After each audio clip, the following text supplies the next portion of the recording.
está la posibilidad de que retorne a la ultraderecha, y eso también va a tener impacto y consecuencias. De todo esto queremos hablar, además de otras cuestiones, con Carlitos Raimundi, recuerden ustedes, embajador ante la OEA del gobierno argentino, hoy aquí nuevamente en la Argentina. Pero bueno, me parece que es un tema relevante, porque todo lo que pasa en Estados Unidos, bueno, también le pasa al mundo en consecuencias. Así que, Carlos, ¿cómo te va? Buen día, Roberto Caballero, todo el equipo aquí de la 530 te saluda. ¿Cómo estás? ¿Qué tal, Roberto? ¿Cómo estás? Un gusto, como siempre. Igualmente, igualmente. Bueno, nada, ¿te sorprendió la renuncia de Biden?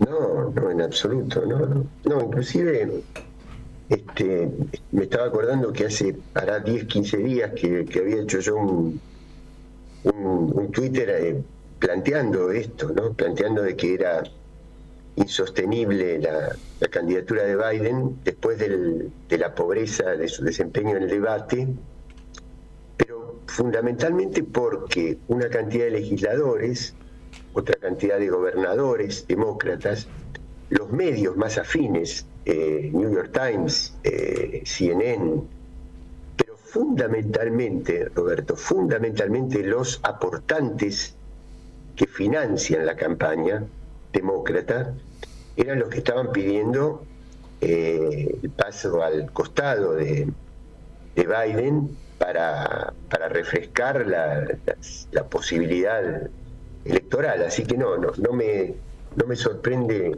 en absoluto. Lo que considero también es que no está completamente cerrada la candidatura de Harris. Se daría toda la impresión de que sí. La revista Time, que no espera, digamos, esto, ayer hizo una tapa en una edición de emergencia, digamos, frente a la noticia que esto significó en Estados Unidos, y pone la tapa prácticamente en blanco, o en rojo, mejor dicho, el fondo, y pone a Biden yéndose y a Kamala Harris ingresando. Que es todo un símbolo de comunicación, ¿no? Claro. Que tiene un sentido político. Así que yo creo que sí, Kamala Harris, la vicepresidenta, es la más indicada, pero no está absolutamente cerrado al interior del Partido Demócrata, porque daría la impresión de que la presencia de ella renovaría la campaña, le daría mucho, oxigenaría la campaña demócrata, pero no garantiza un triunfo en absoluto. ¿Cuáles son las características de Kamala Harris? ¿En qué se diferencia de Biden, además de lo generacional? ¿En qué otras cuestiones? Bueno, en el año 2020, cuando se producen las elecciones anteriores, que Biden gana la convención demócrata, Biden es un hombre muy conservador. Él fue vicepresidente de Obama, justamente para compensar, ¿no? Obama aparecía como una figura nueva, diferente, y Biden venía a representar durante su gobierno a los sectores más tradicionales del Partido Demócrata. Y cuando compite con Trump en 2020, se produce el efecto al revés, digamos. Biden era la figura conservadora y se necesitaba, además había competido con candidatos de izquierda como Bernie Sanders, y Kamala Harris también fue en un primer momento candidata, o precandidata, mejor dicho. Entonces, aparecía como para compensar. ¿Por qué? Porque es una figura de la costa oeste, generacionalmente, como vos decís, tiene un ascendiente en sus antepasados africanos, y además porque representaba un contacto muy fuerte con los sindicatos, que era algo que los demócratas habían perdido en las últimas décadas, y había sido fiscal en San Francisco, defendiendo muchísimo los derechos de las minorías, de las diversidades, y combatiendo mucho la decisión de la Corte Suprema de los Estados Unidos cuando suprimió el derecho al aborto como como una conquista federal y la dejó en manos de cada uno de los estados. Entonces ella aparecía como una figura de mucho impulso, muy diferente de las tradiciones más conservadoras que arrastraba Biden en ese momento. Pero ella generó una gran expectativa que, al menos hasta donde yo pude comprobar mientras estuve en Estados Unidos, y ahora mismo si vos lees la prensa de Estados Unidos, no logró colmar esas expectativas, no logró ser la representante de los sectores más dinámicos.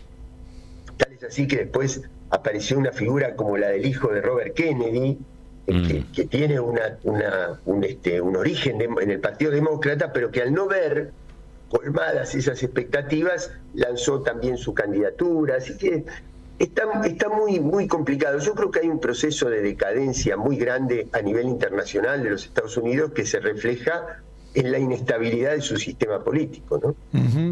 Carlos, ¿qué tal? Marco Cittadini te saluda, ¿cómo estás? ¿Qué tal, Marco? Pensando en nuestra región, digo, hay mucho que se dice acerca de si los demócratas finalmente tienen más mirada acerca de América Latina, y esto puede ser negativa. También hay mucho comentario acerca de que el gobierno de Javier Milei está apostando a un triunfo de Donald Trump, porque esto le permitiría cierta presión sobre el Fondo Monetario Internacional y que haya un desembolso de dólares. Digo, ¿cómo tenemos que mirar estas elecciones desde aquí? Mira, yo tengo una opinión bastante formada, es polémica, digamos, no todas las personas que conocen, inclusive mejor que yo, los Estados Unidos la comparten, pero yo, de acuerdo con mi experiencia, las elecciones en Estados Unidos repercuten fundamentalmente al interior de la sociedad estadounidense, no en su política exterior, no en los aspectos fundamentales de su política exterior. Puede ser ahora, en este momento, que sí haya un elemento muy importante, que es la posición de Trump respecto de la guerra de Ucrania. ¿Por qué? Porque Trump tiene un entramado con otras derechas internacionales, fundamentalmente con Víctor Orbán, el primer ministro de Hungría, que en este momento está ejerciendo la presidencia pro tempore de la Unión Europea, y se reunió con Xi Jinping, se reunió con Zelensky y se reunió con Putin, y está trabajando en una gestión de paz muy grande. Y él forma parte de ese entramado de nuevas derechas mucho más radicalizadas, de las cuales Trump también es muy cercano, digamos. Eso no sería menor, al contrario, sería un giro fundamental en la política de los Estados Unidos. Pero la relación con América Latina es financiera, es de dependencia financiera, es de necesidad de obtener los recursos naturales estratégicos. Y en ese sentido, un gobierno demócrata y un gobierno republicano no modifican la sustancia de la situación, no modifican lo fundamental de la situación, porque las campañas inclusive están financiadas por los mismos grupos económicos. Hay una plataforma, digamos, una base del sistema político de los Estados Unidos que está sostenida en grandes capitales, y esos grandes capitales tienen una misma política, ya se trate de un gobierno o de otro, con respecto a los recursos naturales y la dependencia financiera de América Latina. Así que yo no creo, te digo sinceramente, no creo que haya modificaciones sustanciales. Vos fíjate, acuerdo con el Fondo Monetario Internacional, lo firma Macri con Trump, pero lo ejecuta Biden con Alberto Fernández. Así que yo personalmente no veo, puedo ver, sí, en discursos antiderechos, en cierto histrionismo, en cierto entramado internacional, pero respecto de la dependencia financiera de la Argentina, no lo veo, y tampoco veo grandes posibilidades de financiamiento, porque la economía de los Estados Unidos está muy abocada al complejo armamentístico que tiene que dar cuenta del conflicto, claro, en Ucrania, en Taiwán, en en Medio Oriente y los focos que se están levantando en África. Yo no creo que haya mucho dinero para Milei en ese contexto, ¿no? Claro. Ahí, Carlos, hay novedades también en el ala trumpista, porque digo, fue electo finalmente el candidato a vicepresidente, J.D. Vance, que tiene hasta película, ¿no? Película de Netflix que muestra cómo puede alguien surgido desde los sectores más populares finalmente terminar consiguiendo un futuro y un destino. Hay ahí un momento, vos hablabas de profunda crisis, digo, hay ahí una discusión fuerte en relación con quién representa a la América más profunda, ¿no? En este momento. Digo, porque vos hablabas de lo de Ucrania y me parece que Trump diciendo, bueno, que la guerra de Ucrania la financien los europeos, nosotros tenemos otros problemas, puede formar parte de esa misma discusión. Mira, yo creo que el enemigo estratégico de esta etapa del devenir de la humanidad de los Estados Unidos es China. Claro. Biden pensó que podía contener a China forzando es decir, con la expansión de la OTAN en Europa, tratando de contener la expansión de China hacia Europa a través de Rusia y contener la expansión de China en el Pacífico a través del control de Taiwán. Trump tiene una opinión diferente en cuanto al papel de Rusia, pero no tiene una opinión diferente en cuanto a que el enemigo estratégico de los Estados Unidos es China. Acá, permitime una reminiscencia histórica. Cuando en el año 72, cuando se distancian, dentro del bloque socialista, se distancian China y Rusia, Nixon, a iniciativa de Kissinger, hace algo muy inteligente, que es decir, si están distanciados, acerquémonos a una de las dos partes, porque nuestro enemigo es la Unión Soviética, acerquémonos a la China de Mao. Hoy sería como intercambiado ese rol. Si nuestro enemigo es China, acerquémonos a Rusia. Creyendo que con eso pueden debilitar la alianza entre China y Rusia, yo creo que no, porque no la van a debilitar, porque el eje asiático está creciendo. Esto implica relaciones muy fluidas con la India, con Irán, con Turquía, un control, una estabilidad del Asia Central que están ejerciendo ese acercamiento entre China y Rusia. Yo no creo que lo puedan afectar.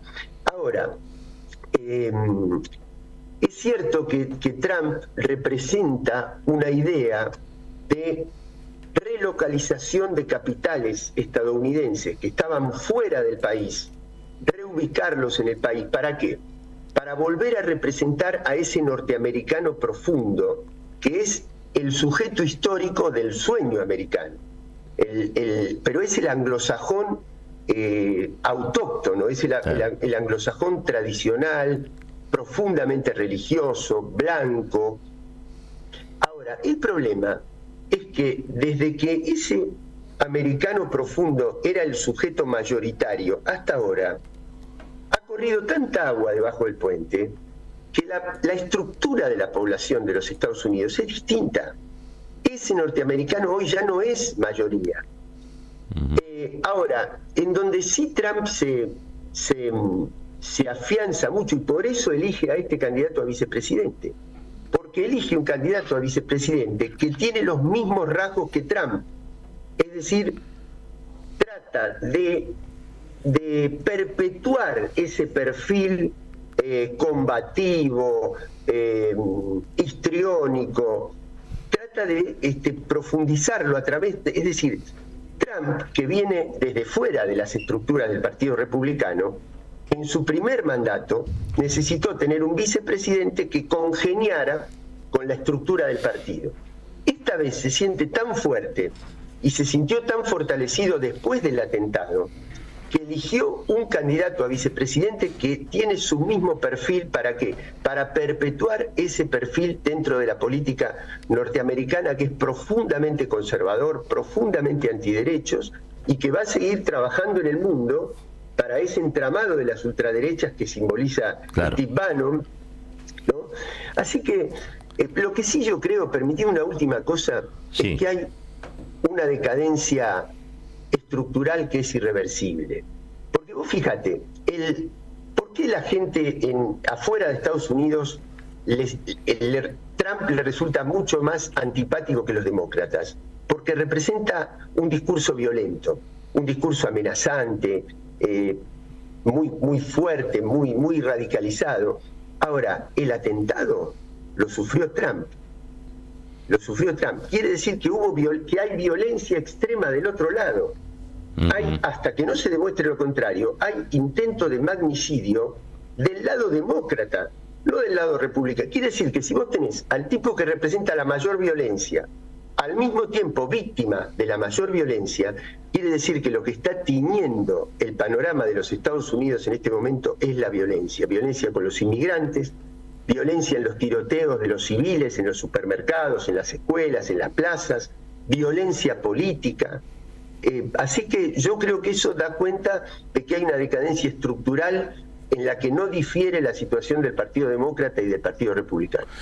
Carlos, y eventualmente un triunfo de Trump en los Estados Unidos, ¿de qué modo puede afectar en lo singular, digamos, a Venezuela? Digo, no ya no a la región América Latina, sino en lo singular a Venezuela, que bueno, este domingo elige nuevamente presidente, y vamos a estar allí en Caracas contando las alternativas, ¿no?, de todo lo que vaya ocurriendo. Pero ¿en qué le afecta a Venezuela un triunfo de Trump? Mira, es difícil de preverlo eso.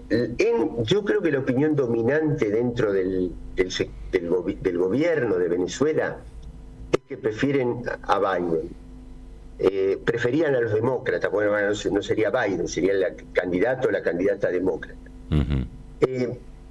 Entre otras cosas, bueno, porque durante el periodo de Trump fue feroz el intervencionismo de los Estados Unidos en todo sentido, eso es cierto, pero además los demócratas han reabierto negociaciones, pero por la necesidad del petróleo, porque al incrementarse el costo del petróleo que llegaba de Europa, al interrumpirse las rutas comerciales del petróleo, que ahora se agrava no solamente por la guerra en Ucrania, sino por los bombardeos que está haciendo Yemen sobre el Golfo Pérsico, que son las rutas comerciales que surgen de donde surge el petróleo de Medio Oriente.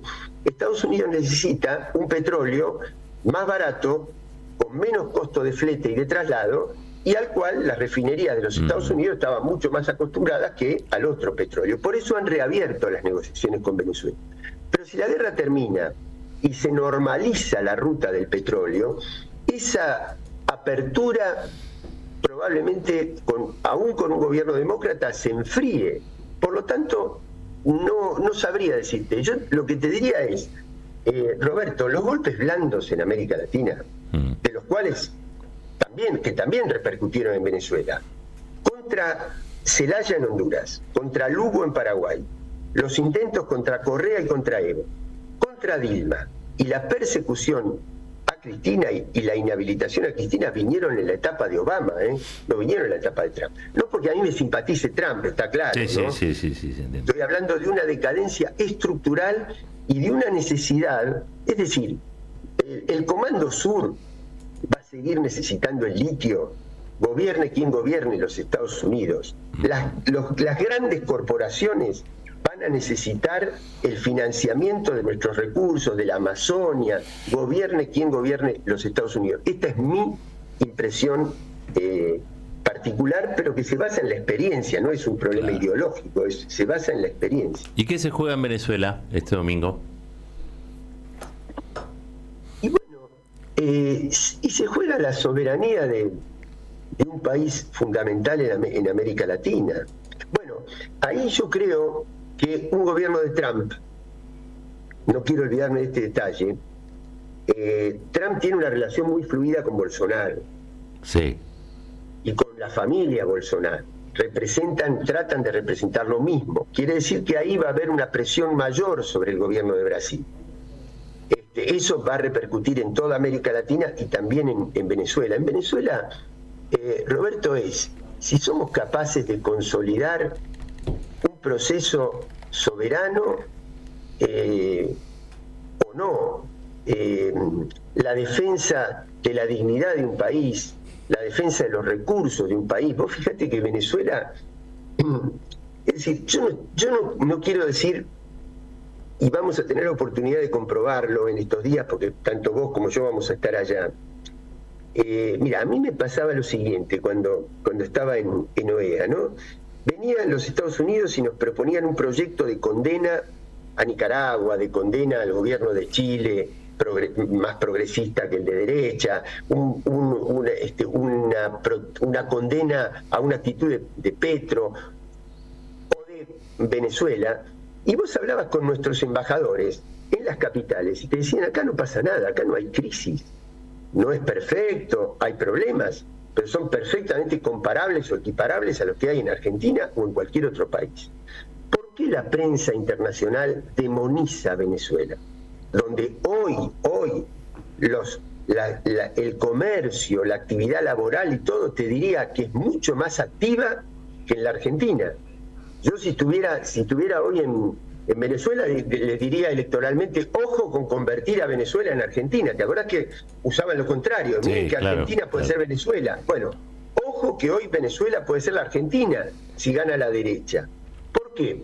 Porque es un gobierno que con sus aciertos y con sus errores, con sus demoras, con sus problemas, trató de defender la dignidad del petróleo, que se lo estaban llevando en pala los partidos tradicionales, y eso el capital internacional no te lo perdona, no te lo perdona, entonces te acusa, te demoniza, te inventa, y es cierto que mucha gente se tuvo que ir por el malestar económico en Venezuela, eso es cierto, pero lo que no podemos negar, lo que no podemos ignorar es que la causa de eso es que a Venezuela le confiscaron los recursos del petróleo, le confiscaron los recursos del oro, claro, le expropiaron a su empresa comercializadora en los Estados Unidos, que era una de las principales fuentes de recursos. Entonces digo, devuélvanle a Venezuela todo lo que le corresponda y después pidámosle que sea Noruega de cómo maneja los resortes del Estado, la policía, pero mientras eso no suceda, no podemos condenar a Venezuela porque son los mismos que la condenan, son los responsables de haberla vaciado económicamente. Carlos, te agradezco mucho estos minutitos aquí en la 530.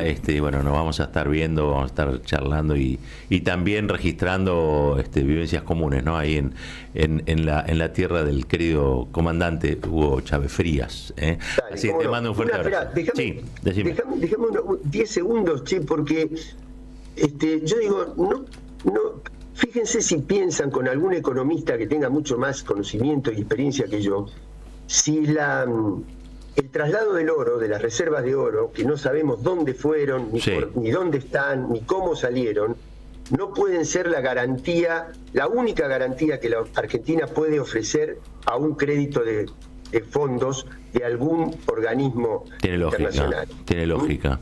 No solamente para que nos den intereses, para no mantenerlo inmovilizado, como dijo Caputo, sino si no hay un interés mucho más oculto y mucho más estructural y mucho más trágico para la Argentina, como sería que nos embarguen las reservas de oro si no somos capaces de cumplir. Claro. Porque es la única manera que creo que pueden venir fondos a la Argentina. Lo de la SAD en un país deportivo como la Argentina, tan importante, también puede ser un factor de ingreso de dinero en negro, ilegal, de las peores orígenes, que son los manotazos de ahogado que puede apelar un gobierno tremendo como cuando no le ingresa dinero como preveía de las finanzas lícitas internacionales. Bueno, gracias, perdón por esta digresión. Has puesto el dedo en la llaga, me parece. Te mando un fuerte abrazo, Carlitos. Un abrazo. Gracias a vos. Carlitos